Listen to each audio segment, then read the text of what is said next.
Bien, estamos con nuestro video número 57. Vamos a trabajar, a hacer una experiencia en la línea de lo que hicimos en alguna oportunidad con un espacio, podríamos decir, de intersección entre economía política y derecho, para aportarles a ustedes esta propuesta de transversalidad en la que insistimos. Hay un artículo que estamos subiendo a la PEPCO y es el artículo que voy a comentar en este video, hecho desde la perspectiva jurídica. Es un artículo que explica cómo ubica el tema de los precios en un origen, este tema que nosotros hemos revisado desde la perspectiva de la teoría del valor y de la teoría de los precios. Estamos con el marginalismo. Lo toma y lo ubica en épocas muy antiguas, con la filosofía de Aristóteles, y va mostrando cómo esa idea de esa visión de un precio, que es la visión de precio justo, toda una teoría, se va perdiendo de la perspectiva jurídica por influencia precisamente y el avance del marginalismo como doctrina económica. Este proceso comienza ya en la Edad Media, y lo que el artículo demuestra es que la transformación en la ciencia jurídica, en el estudio y el análisis del derecho de la idea de precio justo, su caída, su pérdida de vigencia, se debe en gran parte a que fue sustituido por una idea de precio distinta, inspirada en criterios más subjetivos, con lo cual desde esta perspectiva del derecho el proceso de intercambio también está visualizado como un espacio donde lo jurisdiccional no se aplicaría, con lo cual veríamos ahí un avance conjunto desde el punto de vista incluso hasta filosófico de la comprensión de lo jurídico con la evolución de la teoría del valor y de los precios.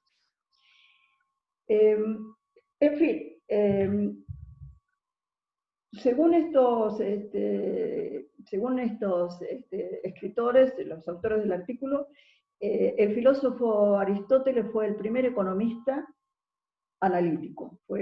Esto en general es una historia compartida en la historia del pensamiento, porque si bien nosotros estamos revisando historia del pensamiento a partir de Smith, hay referencias muy anteriores, y la gran discusión se da porque supuestamente Smith es quien otorga a la economía política el carácter, entre comillas, de científico. Sin embargo, fíjense que en su interpretación de esta idea jurídica de precio justo, Aristóteles está suponiendo que las mercancías que se intercambian tienen que tener entre sí algún tipo de ponderación, de mensurabilidad, deben ser medibles de alguna manera. ¿Por qué? Porque si no es posible la imputación de algún tipo de algún valor a las mercancías, entonces el resultado del intercambio no podría situarse en el campo de lo justo. Podría haber intercambio injusto, intercambio en el cual una de las partes se perjudica y otra de las partes se beneficia. Obviamente, esto para ustedes es importante que lo analicen, lo van a analizar en otras materias, pero fíjense cómo este fenómeno del intercambio que hemos estado estudiando, del juego del mercado, de los precios, está observado desde una perspectiva de justicia, un tipo de justicia que los expertos califican de justicia coextensiva, en el sentido que lo justo no es justo para la persona, sino tiene que ver con lo relacional y con lo recíproco.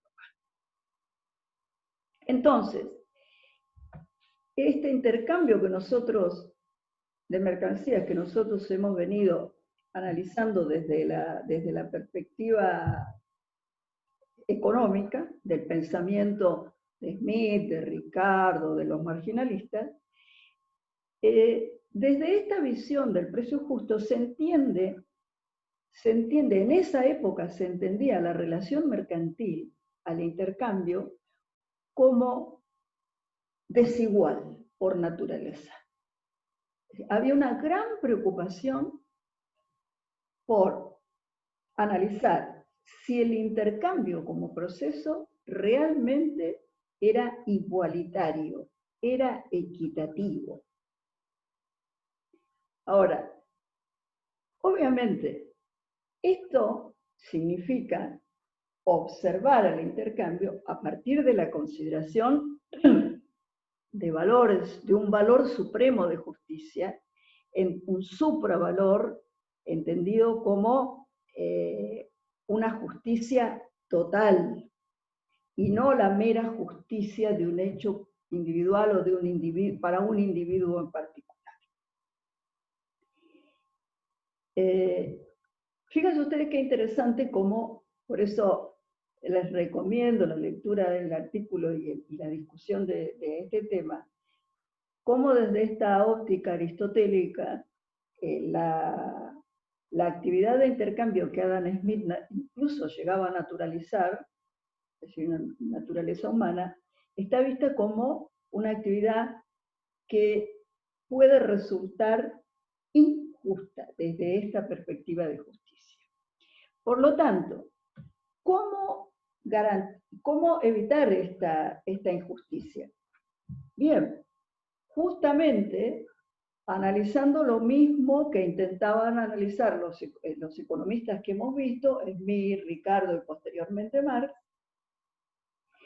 en cuanto a encontrar el valor de la mercancía. ¿Por qué? Porque si se busca una manera objetiva de ponderar lo que las mercancías valen, de imputarles valor, entonces sí se puede observar en qué medida el intercambio resulta justo o injusto. De manera que este valor lo que debería garantizar, fíjense ustedes qué importante, lo que debería garantizar es que en el intercambio, desde una perspectiva, se asegure desde una perspectiva de justicia, que cada persona que interviene reciba algo equivalente a lo que entrega. Si dos personas intercambian mercancía por dinero, mercancía por mercancía, lo que cada una de ellas recibe como resultado del intercambio debe ser igual a lo que entrega. No puede haber desequilibrio en ese sentido. Claro, seguramente ustedes pensamos todos, qué difícil resulta llevar a la práctica este principio, esta idea de intercambio equitativo, intercambio justo, cómo implementarlo. Obviamente ahí es donde, desde una perspectiva transversal, la economía política debería aportar una teoría del valor. Si la economía política aporta, logra instalar una medición del valor de las mercancías, una forma de medir las mercancías que fuese bastante segura e indiscutible, entonces, a partir de ahí, la justicia puede observar los resultados del intercambio en términos de equidad. Claro, una salida que Smith buscó para este problema es precisamente encontrar el equivalente general. Es decir, bueno, un mineral, un metal, el oro, que sea el patrón de valor, de ahí la búsqueda de patrón de valor, la idea de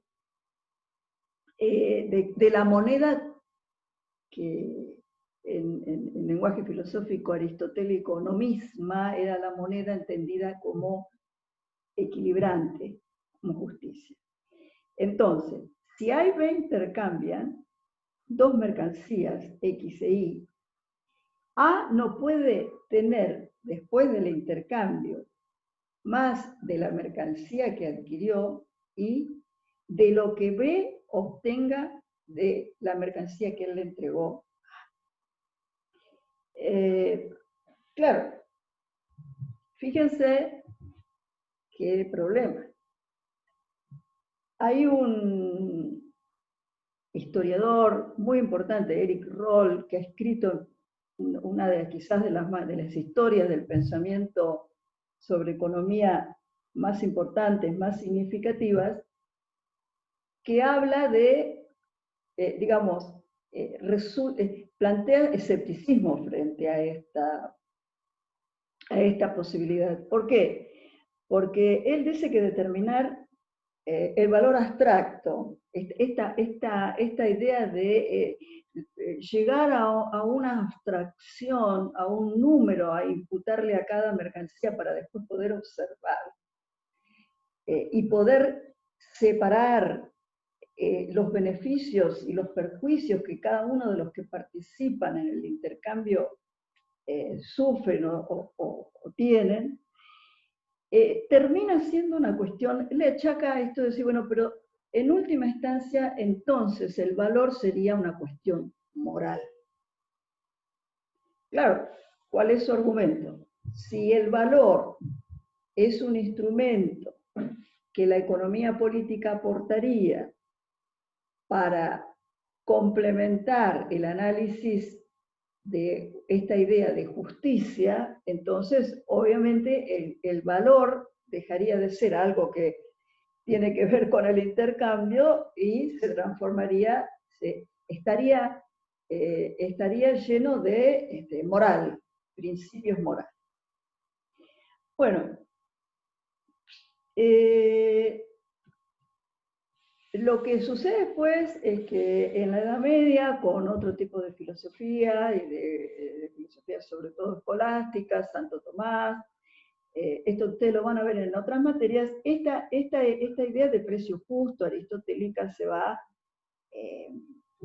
debilitando, se va perdiendo, y paradójicamente quien la va a recuperar en alguna medida es Karl Marx cuando escriba su obra a principios y mediados del siglo XIX, cuando escriba El Capital, que vamos a analizar en videos particulares.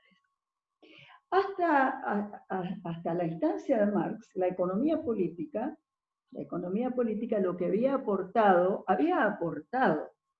a esta búsqueda. Se podría decir que la economía política en realidad sí había aportado a esta especie de ambición de búsqueda de un parámetro para llegar a esta noción de precio justo. ¿Cómo? A través de la teoría del valor-trabajo. Si nos detenemos y nos ponemos a pensar en el razonamiento de los economistas que decían, como Smith, que la mercancía es la corporización, es un esfuerzo corporizado, es el cuerpo que toma un esfuerzo, un trabajo, un proceso productivo. Entonces, es esa cantidad de trabajo lo que garantizaría que cuando después se intercambian los equivalentes, se intercambien esfuerzos iguales. De manera que si en los mercados, las personas intercambiaran mercancías que los dejara en una posición tal, después del intercambio, en la cual el esfuerzo de trabajo que ellos entregaron en forma de mercancía fuese igual al que reciben en el trabajo y esfuerzo contenido en la nueva mercancía, entonces ahí el trabajo estaría funcionando de alguna manera como ese parámetro externo que la idea de precio justo, la justicia estaría reclamando como para hacer este análisis sobre el intercambio.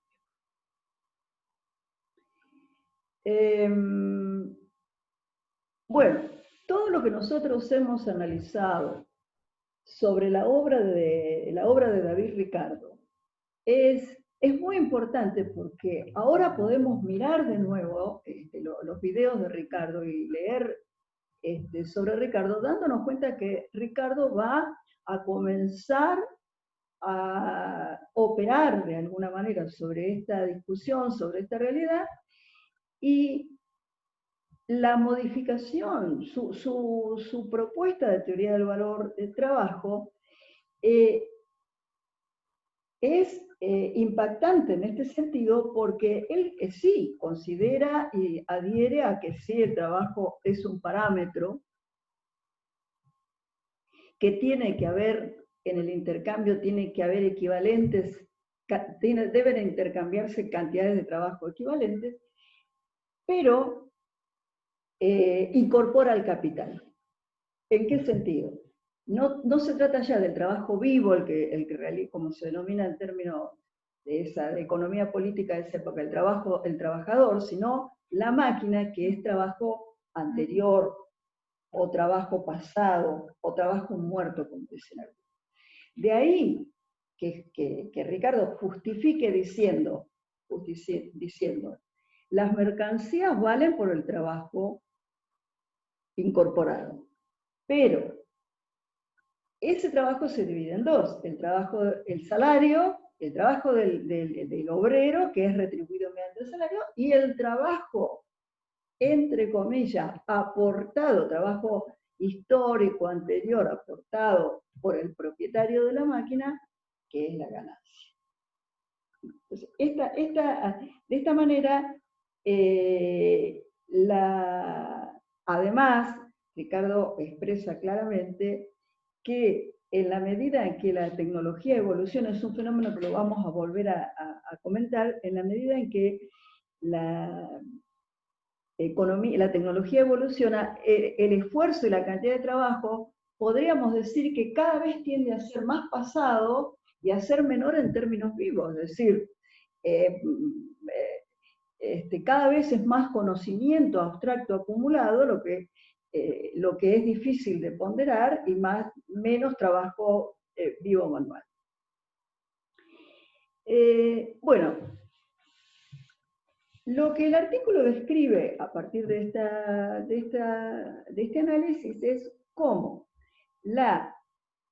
el trabajo del marginalismo, la revolución marginalista que nosotros empezamos a estudiar y vamos a seguir estudiando, la revolución marginalista con su idea de valor subjetivo, con su teoría del valor subjetivo, termina, deja de lado, supera, hace que la idea de precio justo desaparezca. Y esto ya comenzó, digamos, esto es como una especie de avance de ideas liberales,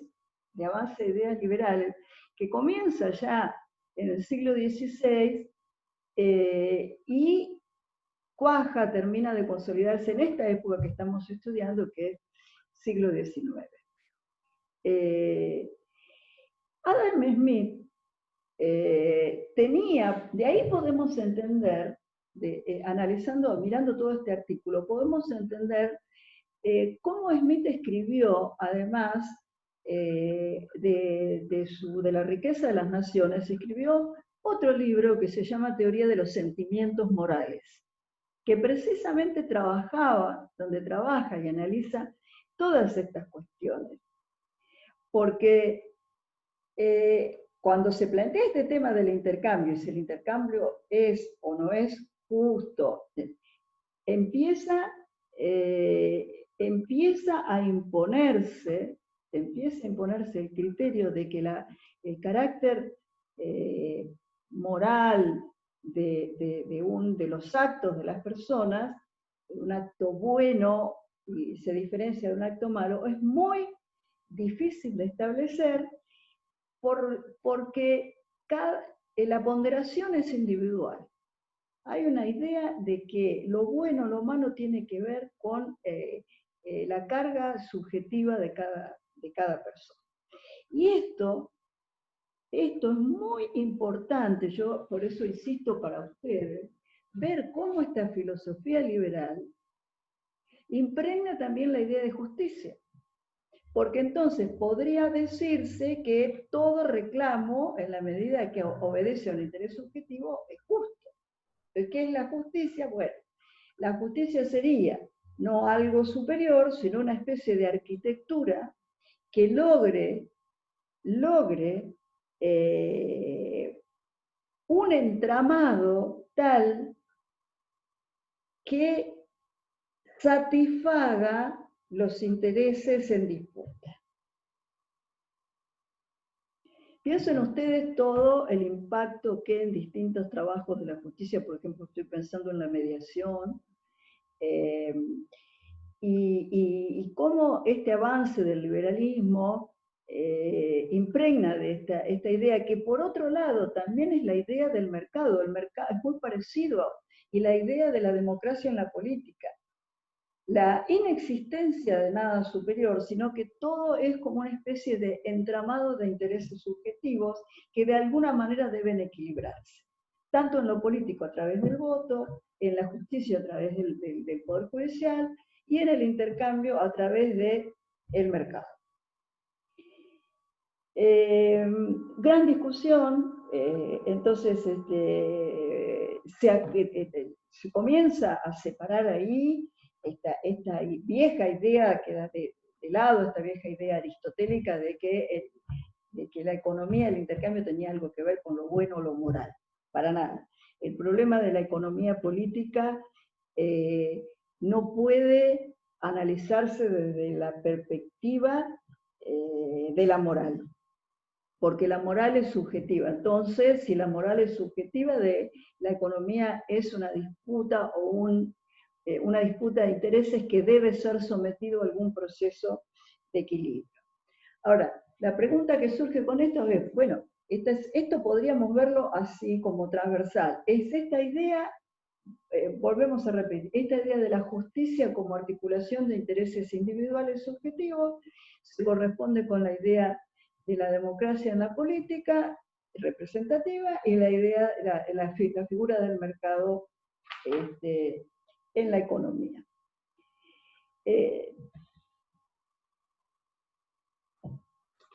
Esta cuestión se consolida en la medida que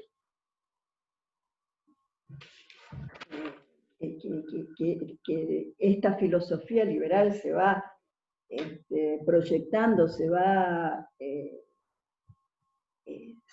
expandiendo por todo el campo se va expandiendo por todo el campo de la ciencia. La teoría del valor-trabajo de Smith, entonces, parece como el primer paso hacia como el primer avance hacia esta nueva razón, este nuevo razonamiento liberal, por llamarlo de alguna manera. La economía pasa a quedar totalmente ajena a la cuestión moral, a la que asociaba la visión aristotélica, y la economía, lo que se mide, la economía funciona por resultados.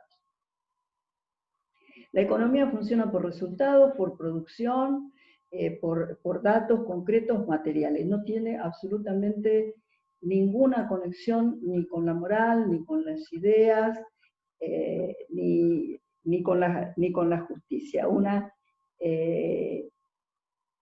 una especie de emancipación, proclama Smith o busca Smith una especie de emancipación de la economía respecto de todas las cuestiones morales, fundado en que estas cuestiones morales terminan siendo subjetivas.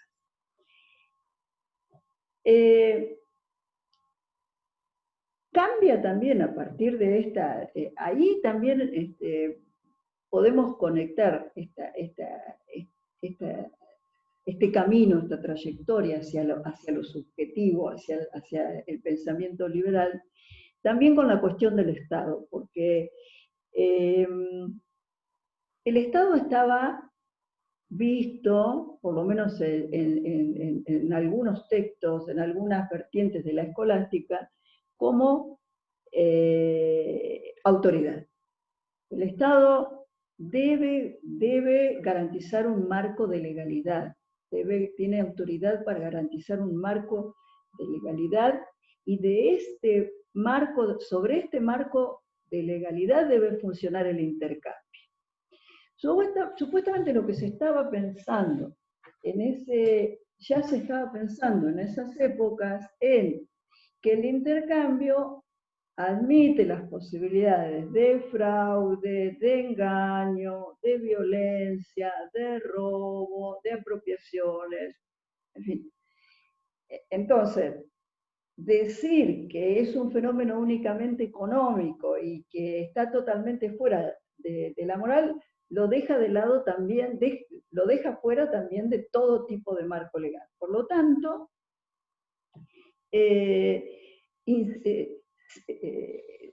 seguía vigente esta idea de que quizás, volviendo al precio justo aristotélico, el Estado podría tomarlo como dato para delimitar el marco legal dentro del cual debe funcionar el mercado.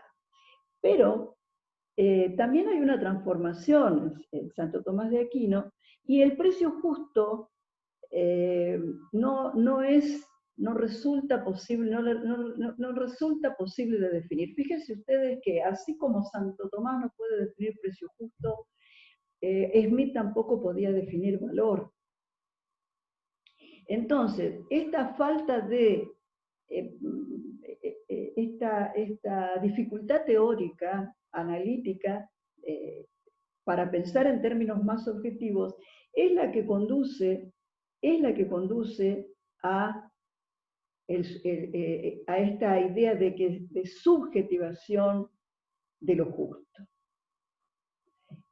Lo justo es lo justo para cada individuo. No existe lo justo en general.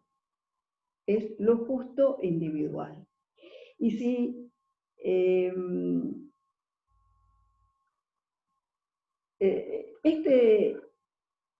este paso, este cambio en la forma de pensar de la humanidad, de los pensadores de esa época, va a ser realmente muy interesante, y se da paralelamente. Si nosotros repasamos lo que habíamos analizado sobre la primera obra marginalista de Jevons, vemos que precisamente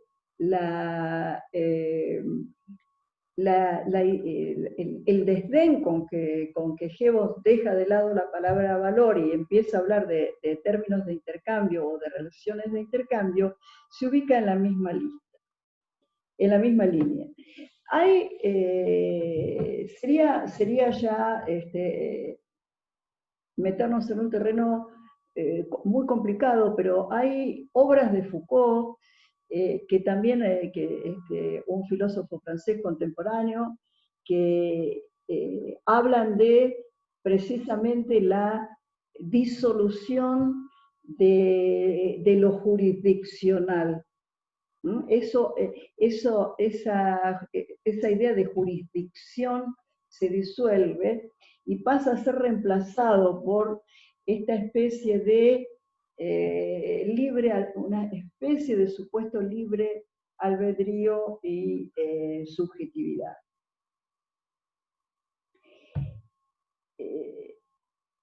Hay avances también hay avances también en la línea, de esfuerzos que son parecidos para compatibilizar lo individual, lo subjetivo, con lo sistémico o lo total. Bueno, esta es la gran cuestión. En economía esto se observa claramente. El quiebre entre lo que se denomina en la teoría, en la economía neoclásica ortodoxa, la microeconomía, y la posterior macroeconomía, que es un quiebre una división muy complicada, dudosa, bueno, sometida a muchas controversias, precisamente tiene que ver con es la pregunta que se plantea. Si partimos de un reconocimiento de la subjetividad, de lo justo como aquello que el individuo aspira, desea, quiere. ¿Y cómo hacemos luego para articular, a través de qué mecanismos se articulan esas subjetividades? Entonces, tanto desde la perspectiva de lo jurídico, como de la perspectiva de lo político, como desde la perspectiva de lo económico, aparecen estas figuras de entramados que determinan negociaciones o resultados de negociaciones que permiten una idea de que es posible el equilibrio y la compatibilización a partir de la negociación entre estos diversos y múltiples intereses subjetivos. De hecho, la figura del mercado aparece nuevamente, y en la versión de Walras, incluso muchas interpretaciones hablan de la existencia de una especie de rematador, como si fuese un martillero, que cumpliría en el mercado, por supuesto imaginario, sería la mano invisible de Smith, tal vez, que cumpliría el papel imaginario de ir compatibilizando estos intereses individuales de manera que la idea de conflicto se sustituye por la idea de equilibrio. Y esa idea de equilibrio, como una situación en la cual no existen motivaciones para grandes variaciones, a diferencia del conflicto, que es una situación donde hay motivaciones para que ambas partes accionen, esta idea de equilibrio se proyecta tanto en la justicia como en la política, notablemente. Una especie de mercantilización, de alguna forma, de todos los campos de lo social. Fíjense ustedes que aparece así como nuevamente queda bien dividido en el campo ya más nuestro, en el campo de la economía política, queda bien dividido. Quienes van a seguir firmes en el camino de la existencia de un valor, de un valor objetivo, de propiedades objetivas que las mercancías tienen, y quienes ya comienzan a hablar de utilidad. Las mercancías valen por su utilidad. Y la ponderación, la ponderación que hace Marx de la utilidad, Marx reconoce la utilidad, pero para él la utilidad es algo objetivo. La mercancía, cualquier mercancía tiene una potencialidad de resolver una necesidad. En ese sentido es útil. Esto es muy distinto a la utilidad subjetiva, es decir, la mercancía es lo que me gusta a mí, subjetivamente. Esto tiene que ver con lo que conversábamos en el video anterior.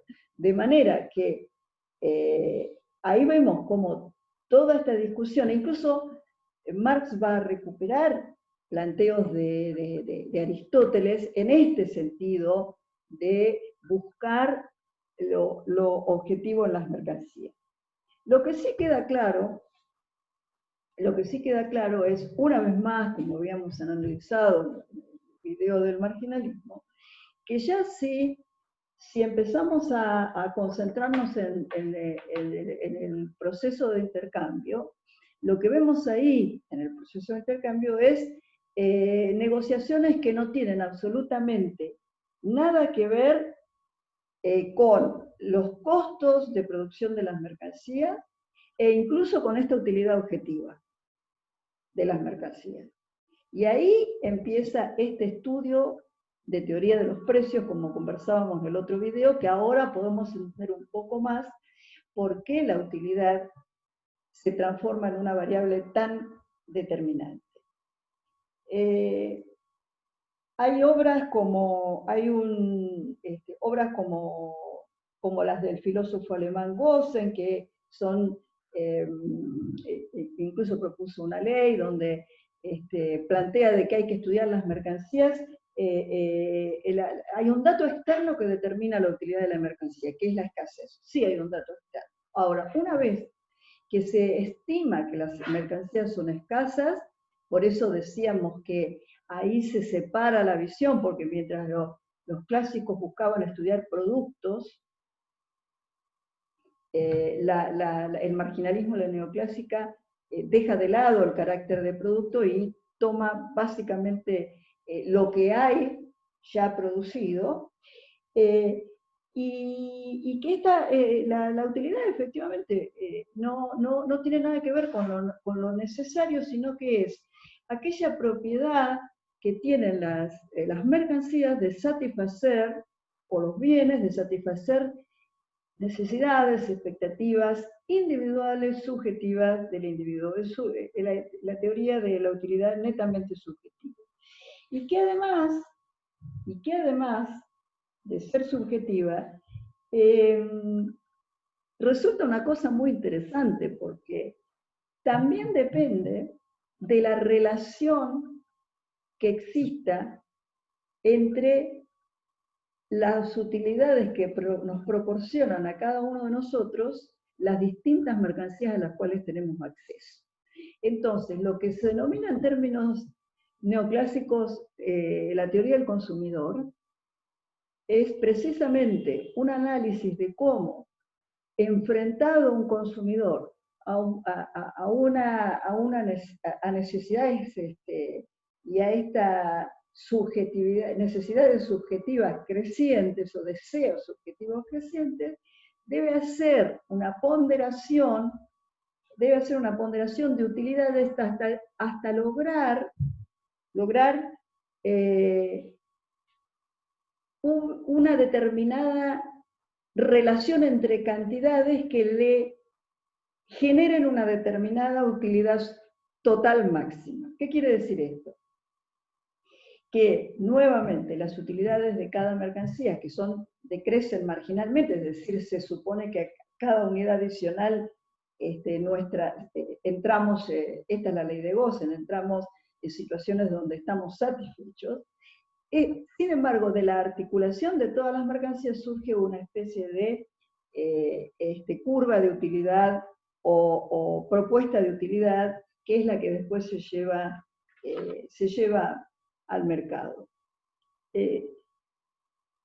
Claro que acá ya nos metemos en supuestos muy importantes que la teoría neoclásica tiene que usar como base, que es un comportamiento racional y maximizador de los individuos. ¿Esto qué quiere decir? Que se trata de un comportamiento donde cada uno de nosotros buscamos un objetivo, es decir, todo lo que hacemos está orientado al objetivo, y ese objetivo es obtener la máxima utilidad posible.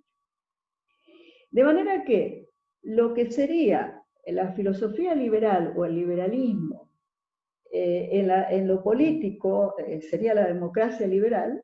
En filosofía política el liberalismo sería democracia, libertad democrática. En economía es precisamente este juego del mercado del laissez-faire. No hay ya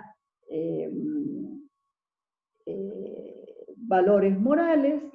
Esto, desde el punto de vista de este análisis que estamos siguiendo, tiene que ver o es el resultado de el avance del capitalismo. Fíjense ustedes que estamos observando cómo esta discusión se relaciona con el panorama que teníamos en Historia del Pensamiento a mitad del siglo XIX, donde teníamos las versiones ricardianas decayendo, el marginalismo creciendo y el trabajo de Marx apareciendo. Entonces, ¿qué teníamos?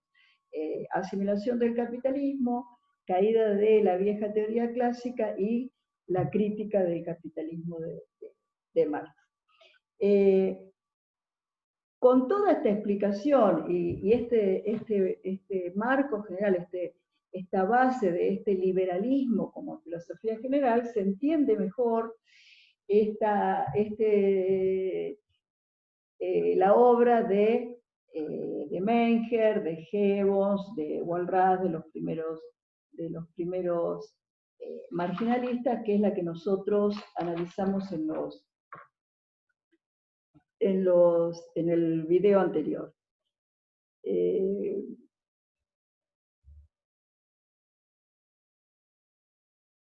El interés, entonces, a medida que el capitalismo avanza, disminuye el interés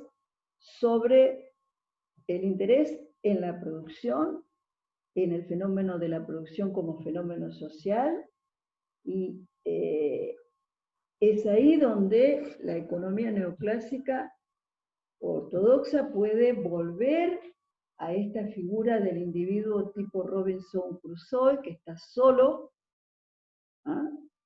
que es precisamente la figura que el libro de Diego Guerrero utiliza cuando muestra su esquemita de diferenciación entre economía ortodoxa y heterodoxa. Es decir, no hay ya interés en analizar procesos, sino procesos de generación, sino procesos de intercambio y distribución, y no hay interés en estudiar la economía desde una perspectiva social, de trabajo, sino estrictamente desde una perspectiva de cada individuo, de tipo Robinson Crusoe, de cada individuo en sí mismo. Tanto es así que, para cerrar, vemos de que hay mucha inspiración en la filosofía de un